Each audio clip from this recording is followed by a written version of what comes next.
자, 오늘도 영화 얘기를 하나 먼저 하겠습니다. 조크라는 영화가 있었죠. 몇 년 전에 나왔는데 이 조크라는 영화의 주인공 이름이 아스입니다. 아스. 이 아스는 이 정신병이 있어요. 정신병이. 그래서 자기도 모르게 계속 막 하하하 웃는 거예요. 뭐 시도 때도 없이. 그래서 이 정신 심리 상담을 계속 받으면서 치료를 하고 약물에 의존을 합니다. 그런데 이 사람의 직업이 뭐냐면 광대 분장을 하고 행사 기획 회사에서 광대 놀이를 하는 거예요. 그런데 그 광대 놀이를 하는 중에 실질적으로 삶 속에서 굉장히 사람들에게 놀림을 받고 따돌림을 받고 무시를 당합니다. 그 결정적인 이유가 된 게 뭐냐면 자기가 굉장히 좋아하는 그 스탠드 코미디언이 있어요. 그 사람한테 공개적으로 자기가 망신을 당합니다. 그래서 사람들에게 지하철에서 놀림을 받기도 하고 학대를 당하기도 하고 그런 궁지에 계속 몰리면서 이 사람이 자폭을 해버립니다. 그래서 사람을 3명이나 죽여버리고 자기 엄마까지 죽여버립니다. 왜냐하면 자기 그 정신병의 원인이 엄마에게 있었던 거죠. 자기는 엄마가 입양을 했었고 어릴 때 몰랐던 거죠. 입양을 했고 엄마도 알코올 중독과 약물 중독 때문에 어린 시절 자기를 극심하게 학대를 했던 겁니다. 그 결과로 자기가 그런 정신병을 얻게 된 거죠. 그래서 병원에 있는 자기 엄마를 베개를 눌려가지고 죽여버립니다. 자폭을 해버리죠.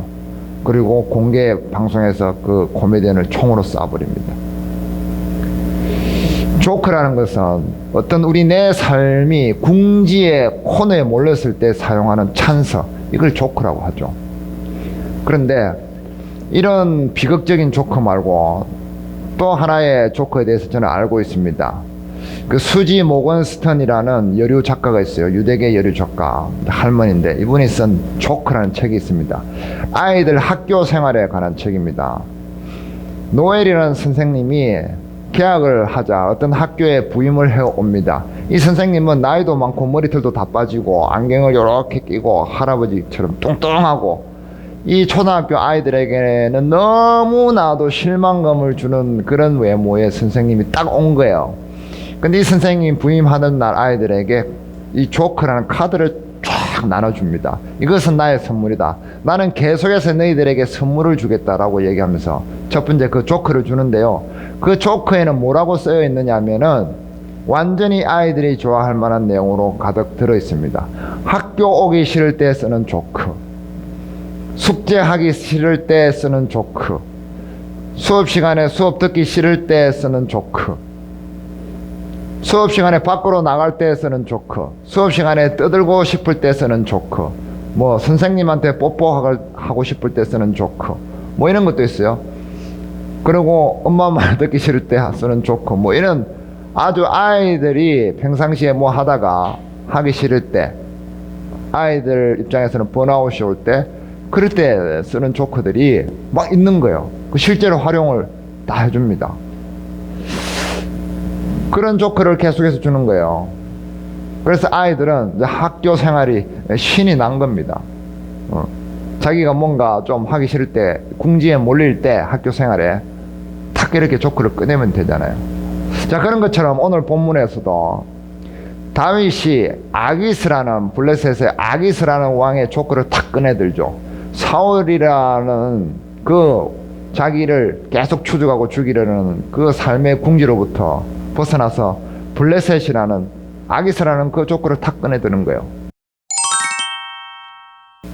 근데 우리는 여기서 의문을 갖습니다. 하나님을 대적하는 적국을 조크로 사용한다고? 이건 너무 세속적이고 인본적이고 믿음 없는 상태에 그런 조크 아닌가? 그런 찬스가 아닌가라고 말이죠. 우리는 늘 세상과 구별돼야 된다. 이 세속적인 사람들과 구별돼야 되고 분리돼야 된다 라고 이야기를 들어왔기 때문에 그렇습니다. 그러나 하나님은 어떤 물질적이고 또 사람에 관하고 지역적이고 그런 것에 대해서 하나님은 구별을 선언하시는 것이 아닙니다. 우리는 익히 잘 알고 있습니다. 베드로가 고넬료에게 전도하러 갔을 때 보자기에서 내려오는 것을 먹으라 하는데 베드로는 부정한 것을 제가 먹지 않습니다 라고 했잖아요. 하나님께서 속되다 하지 않은 것을 내가 먹지 않을 이유가 없다. 하나님께서 정하다 한 것이 정한 것이지 율법에 나오거나 사람이 정한 것이 아니다라고 얘기를 하죠. 그리고 엘리야가 이세벨을 피해서 도망갔을 때 광야에서 부정한 짐승 까마귀를 들어서 먹이잖아요. 그리고 출애굽했을 당시에도 이스라엘 민족만 바로에게서 탈출해서 나온 것이 아니었죠. 수많은 잡족들이 같이 나왔다고 했습니다. 근데 중요한 것은 출애굽에서 이스라엘 민족들이 가나안으로 계속해서 주도적으로 갔다는 것이고 잡족들도 거기로 따라갔다는 것이 중요한 거죠. 잡족들이 가자는 대로 이스라엘 민족이 간 것이 아니라는 거죠. 그들과 함께 했지만 그들에게 동화되지 않았던 것입니다. 그래서 이것이 중요한 거죠.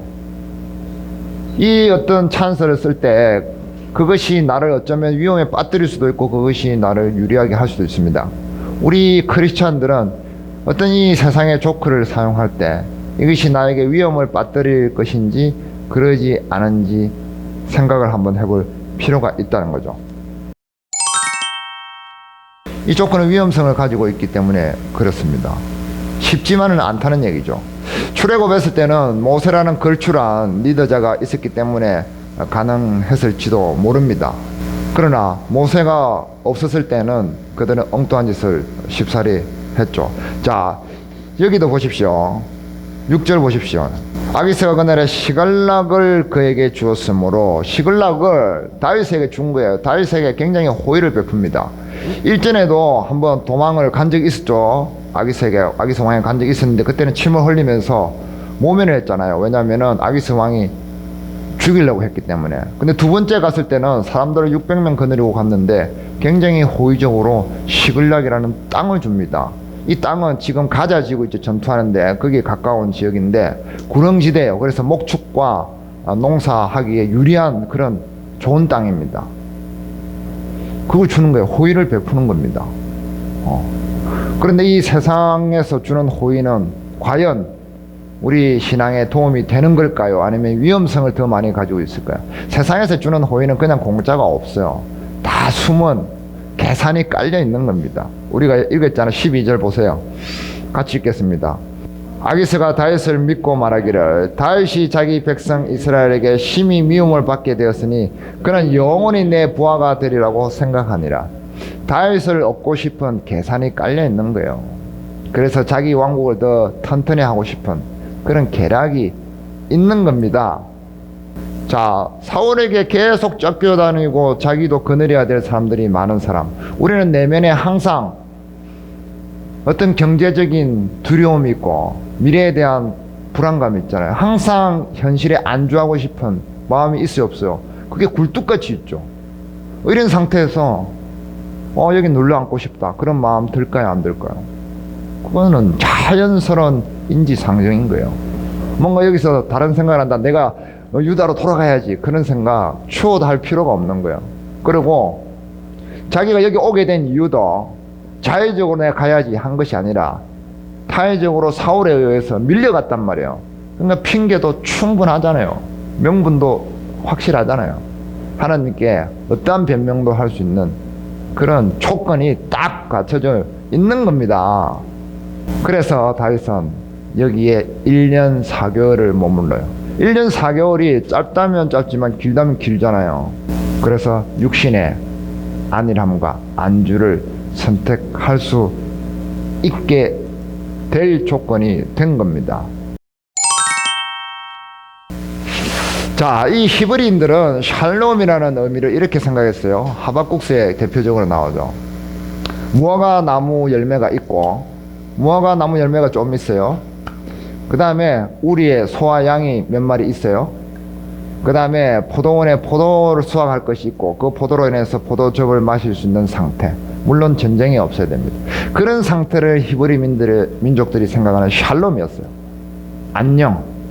그것만 있으면 최고예요. 그리고 나머지 부분들은 하나님의 것으로 채웁니다. 하나님 은혜로 채우는 거예요. 아주 소박하고 아주 간단한 그런 것을 샬롬이라고 했어요. 우리는 지금 어떤 게 샬롬이라고 생각해요? 오만 거 때만 거 다 있어야 되죠. 뭐 TV도 있어야 되고 비디오도 있어야 되고 뭐 건조기도 있어야 되고 요새는 스타일러인가 뭐 그런 것도 있어야 되고, 에어컨도 있어야 되고, 뭐 이 귀에 꼽는 뭐 그런 것도 있어야 되고, 스마트폰도 최신형이 있어야 되고, 그런 것들을 갖출 때 우리는 샬롬이라고 생각을 하죠. 우리의 생각과는 너무나 다릅니다. 그런데 이 하박국 선지자가 뭐라고 그래요? 우리는 이 정도 가지고 하나님과 더불어 샬롬이라고 생각하고 있는데 저 바벨론이 쳐들어와서 우리의 이 샬롬이 깨어져 버렸습니다. 하나님 우리한테 이것도 못 지켜줍니까? 라고 하나님을 원망하는 거죠. 하박국서는. 그럴 때 하나님은 뭐라고 말씀하십니까? 그 샬롬이 깨어진 이유에 대해서 하나님은 설명을 해 주시는 거예요. 신명기 8장 봅니다. 다 같이 읽습니다. 내가 먹어서 배부르고 아름다운 집을 짓고 거주하게 되며 내 소와 양이 번성하며 내 은금이 정식되며 내 소유가 다 풍부하게 될 때에 내 마음이 교만하여 내 여호와 하나님을 잊어버릴까 염려하노라. 여호와는 너를 애굽 땅 종 되었던 집에서 이끌어내시고 되었습니다. 거기까지. 네가 샬롬을 깨운 이유는 네가 풍요롭게 되었을 때 나와의 분리를 시도했을 때다 라고 선언을 하시는 거죠. 자, 우리 육신적인 풍요와 하나님은 같은 선상에 있어요? 다른 선상에 있어요? 같은 선상에 있잖아요. 근데 사람이 풍요롭게 되면은 풍요만 가지고 하나님은 빼버리려고 한단 말이에요. 하나님으로부터 도망가려고 한단 말이에요. 이것이 샬롬이 깨지는 이유다라고 하나님은 설명을 하고 있는 거죠. 신명기 때 이미 너희가 나중에 풍요롭게 될 때에 마음이 교만해져서 이것이 모두 나의 수고로부터 온 것이다 라는 마음이 들 때 너희는 나를 떠나게 될 것이다. 그런 시도를 하게 될 것이다. 그것을 샬롬이 깨지게 되는 이유가 될 것이다 라고 이미 신명기서에 적어놨던 거죠. 지금 시대에 딱 그렇잖아요. 우리는 물질적인 풍요를 추구하지만 그 풍요 가운데 하나님과의 분리를 끝없이 시도하는 거죠. 그래서 우리는 재앙을 안고 계속해서 살아갑니다. 그래서 이렇게 얘기하죠. 우리는 이제 저 애굽 강대국 애굽한테 좀 뭔가 가서 빌붙든지 아니면은 바벨론한테 막 숙이고 들어가서 바벨론한테 딱 엎드리고 살든지 하나님이 그렇게 해야 되겠습니다. 하나님 우리를 돌봐주시지 않잖아요. 라고 얘기를 하는 겁니다. 하나님은 우리에게서 얼굴을 돌리시고 우리에게 더 이상 우리를 보호하시지 않잖아요. 라는 핑계를 대기 시작했던 거죠. 자, 오늘 본문에도 하나님의 음성이나 여호와께서 이렇게 하라라고 한 내용이 안 나오죠. 하나님이 주도적인 개입이 안 보입니다. 하나님 이름이 오늘 본문에는 안 보이죠. 사무엘상으로 다시 돌아갑니다. 그 전까지는 하나님의 음성이 계속 들려왔지만 이래 해라 저래 해라. 이 본문에는, 오늘 본문에는 하나님이라는 이름조차도 보이지 않습니다. 무엇을 얘기합니까? 신앙의 시험대를 얘기합니다. 하나님의 음성이 돌려오지 않고 하나님 얼굴이 보이지 않습니다. 하박국 선지자가 말했던 것처럼 바벨론에 그 어마어마한 군대가 오는데 하나님이 보이지 않는 겁니다. 이럴 때 어떻게 해야 되나요? 우리는 이런 장면에 대해서 이미 알고 있습니다. 선악과 상태 정황이 똑같잖아요. 사탄 마귀의 달콤한 유혹과 조건이 있습니다. 미래가 있습니다.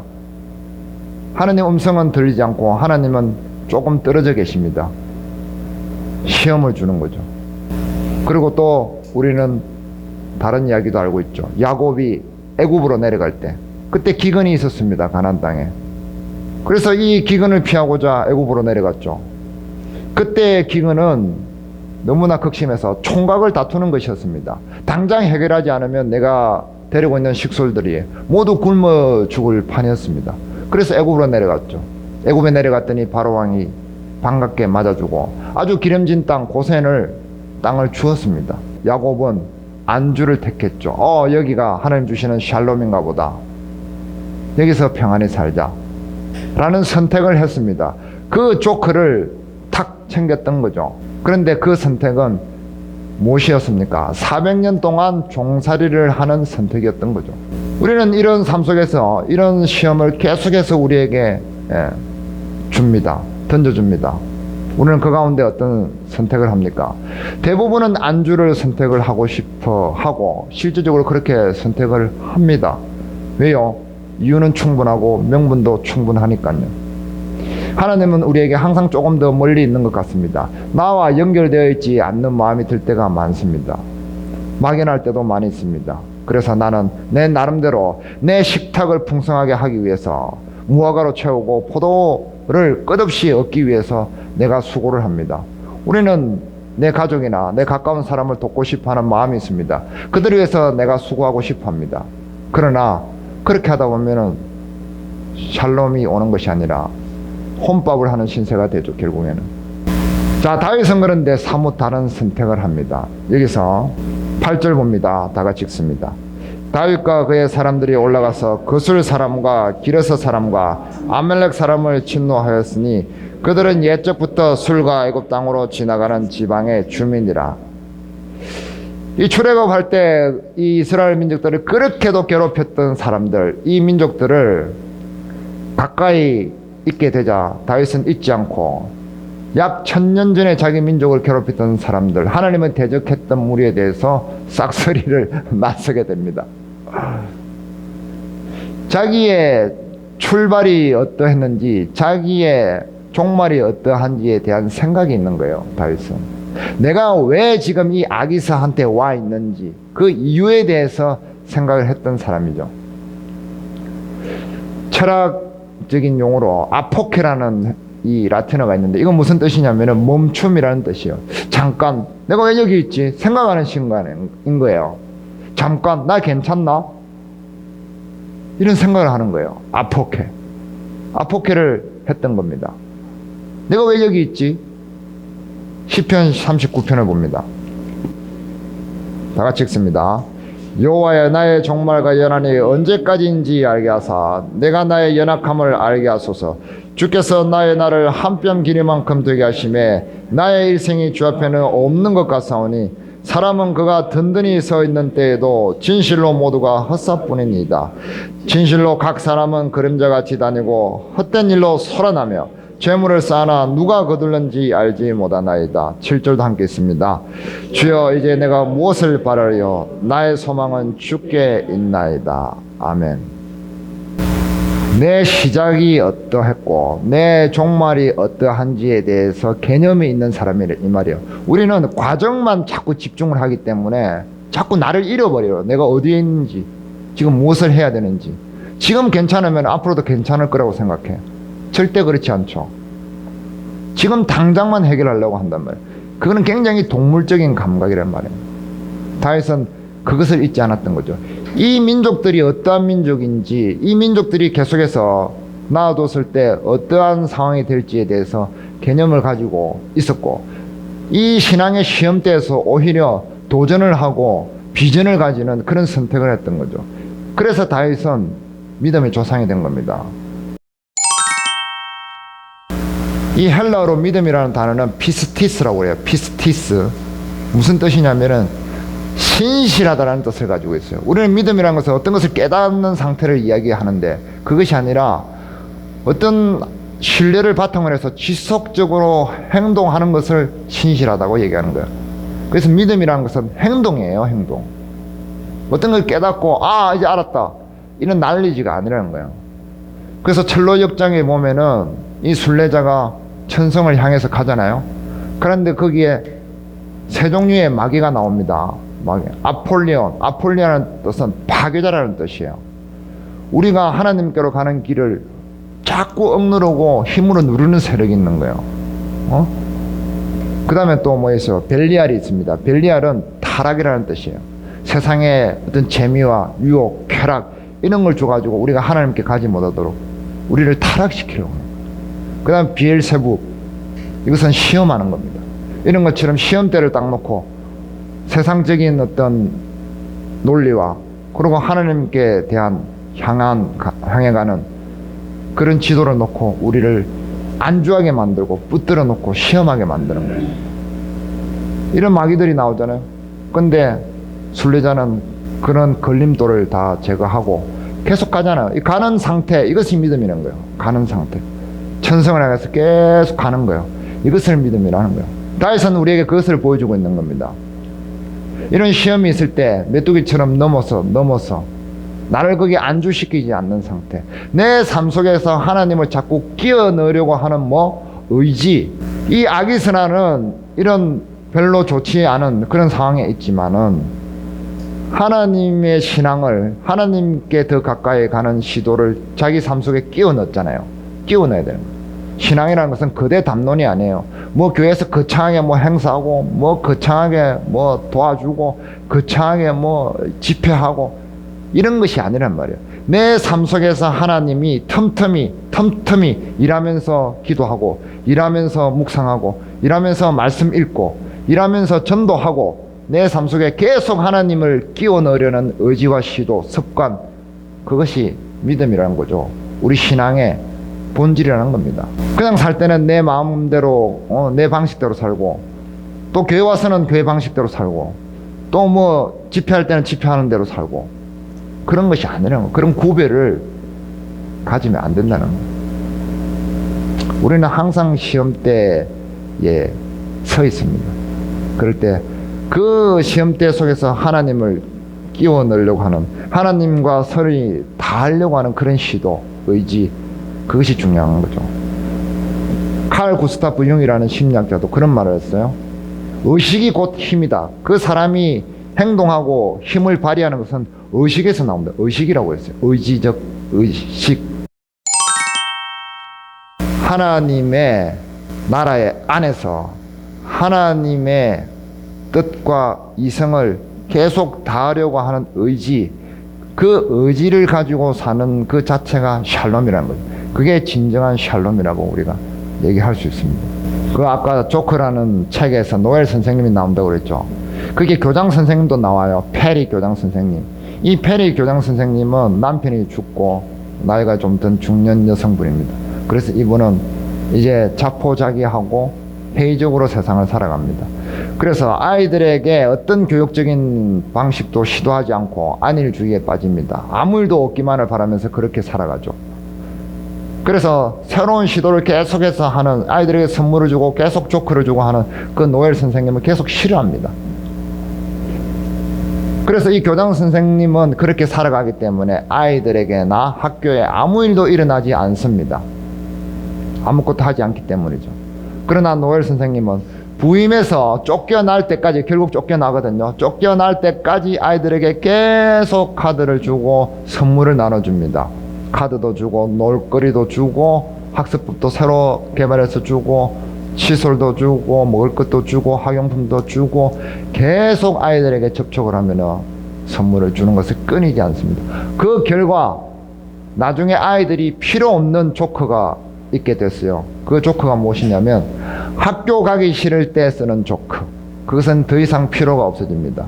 아이들은 선생님과 공부하는 것이 너무 좋아졌기 때문에 그렇습니다. 그 노엘 선생님이 가져다 준 그런 계속 비전적이고 도전적인 의식, 그것이 이 사람의 삶을 끌어가고 있었던 거죠. 이 노엘 선생님도 삶이, 자기 개인 삶이 좋았던 조건이 아니었습니다. 부인이 병으로 돌아가시고 혼자서 정처 없이 사는, 돈도 없는 그런 사람이었어요. 그러나 계속해서 자기 삶 속에서 아이들과 공감하려고 하고 아이들 교육에 대해서 자기를 계속 자기의 의지를 끼워 넣었던 그런 생활을 했던 거죠. 그래서 우리도 하나님 안에서 새로 발견된 내 자아가 있잖아요. 새로워진 자아. 이 자아 속에 하나님의 이성을 계속 닿게 하려는 그런 지속적인 의지와 시도가 있었다는 거죠. 그게 굉장히 중요한 거예요. 이럴 때는 하고 저럴 때 안 하고 이거 하셔야 합니다. 우리가 예배에 나오는 것도 그런 의지가 결핍이 되어버리면은 예배 가도 그만, 안 가도 그만이 되는 거예요. 무슨 상관이 있어요? 사는데 아무 상관이 없는데. 다만 내 속에서 하나님을 인지하는 인지 능력이 사라질 뿐이에요. 아까 얘기했잖아.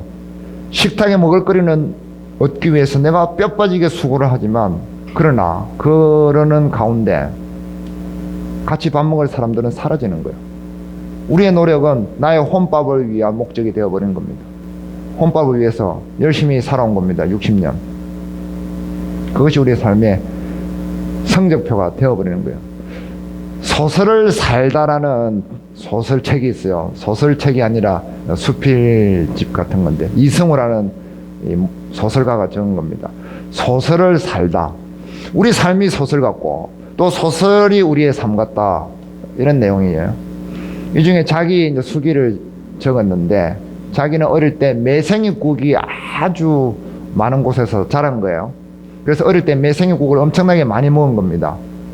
그런데 도시로 가고 난 뒤 25년 동안 매생이국을 못 먹었대요.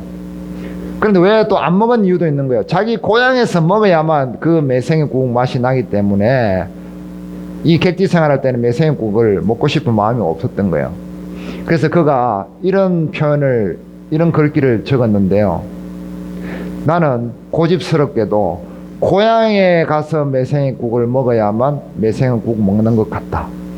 그리고 고향에 가더라도 매생이국을 먹지 않으면 고향에 다다른 것 같지가 않다. 두 가지가 있는 거예요. 첫 번째, 내가 고향에 가야 되고, 두 번째, 고향에서 매생이국을 먹어야만 내가 진짜 고향에 다다른 거예요. 그런 것처럼 우리 신앙이라는 것은, 믿음이라는 것은 우리 안에서 발견되는 하나님을 내가 품고 그 하나님 나라 안에서 하나님과 이성이, 하나님과의 뜻과 내가 다 있어야 된다는 거예요. 이게 끊어져 있으면 안 된다는 거예요. 다 있으려는 그 의지가 지속적으로 우리가 있을 때 하나님과 연결이 된다는 거예요. 이것이 진짜 진정한 샬롬이라는 거죠. 우리 인간은 이성으로 사는 게 아니죠. 이성은 하나님의 것이에요, 논리는. 그래서 태초에 말씀이 계시니라, 이 말씀이 로고스, 그죠? 이 이성을 이야기하는 겁니다. 완벽한 이성은 하나님께는. 우리는 다 감정적으로 살아요. 그래서 하나님과 연결돼야만 우리도 참 이성을 가질 수 있고 사람이 되는 겁니다. 우리는 사람이 되어가고 있는 거예요. 한스 케인이라는 독일의 신학자가 있는데 이분이 아주 두꺼운 책을 적었는데 첫 번째 질문으로 시작합니다. 왜 하필 우리는 크리스찬인가? 왜 하필이면 다른 불교인이나 부다인이나 뭐 유교인이 아니고 하필이면 크리스찬이냔 말이에요. 그 책의 결론은 이렇게 난다고 합니다. 참으로 인간이기 위해 우리가 참 인간이 되는 것은 하나님의 이성과 닿아있을 때 인간이 된다는 거죠. 그러지 않으면은 사람이 아니에요, 사실은. 동물적인 본성, 우리가 육신에 이제 산다고 하죠. 그래서 우리는 참 사람이 되기 위해서 하나님과 하나님의 이성과 연결되어 있어야 되고 이 연결되려는 의지, 그것이 우리의 삶의 시험 속에서 계속 우리가 겪어야 돼 가는 그런 과정이라는 거죠. 어떻게 적용해 볼 수 있겠습니까? 그러려면은 생활 속에서 우리가 성경을 읽는 것 하나만 보더라도 그렇잖아요. 내가 하나님의 이 로고스, 이성을 들고 있잖아요. 이것을 내가 어떻게 활용할 것인가? 생활 속에서 적용해야 되잖아요. 지금 이거 한 3만 원, 비싸면 4만 원 주면 사는데 구텐베르그 인쇄술이 발견되기 전에는 얼마였는 줄 아세요? 이 성경? 지금으로 한 사람은 약 1억 5천만 원. 1억 5천만 원 주고 사시겠어요? 안 사잖아요. 그만큼 값어치가 있는 거예요. 그 전에는 더 값어치가 있었고. 위클리프라는 신학자는 영어로 이 라틴어 성경을, 옛날에 라틴어는 고급 언어라서 사람들 다 몰랐단 말이에요. 위클리프 영어로 번역을 했습니다. 영어로 번역했다고 처형당했어요. 순교당했어요. 얀 후스라는 체코의 신학자는 우리나라 말로 예배를 드려야 된다라고 주장했습니다. 화형을 당해 죽었어요. 옛날에는 이 말씀을 소수 몇 사람만 이 하나님의 말씀을 독점했습니다. 그런 것들이, 그런 사람들의 희생으로 인해서 우리 손에 들어온 거예요. 그런데 우리는 그 가치를 어떻게 사용하고 있습니까? 하나님의 이성과 닿으려고 하는 그런 어마어마한 글작품이 우리 앞에 있는데 우리는 이것을 소닥 보듯이 보고 넘기잖아요. 이것부터 우리가 적용을 해볼 때 우리가 하나님과 계속해서 닿으려는 시도, 그 습관, 신실함, 그것으로 나아갈 수 있는 길이 될 수 있다고 믿습니다.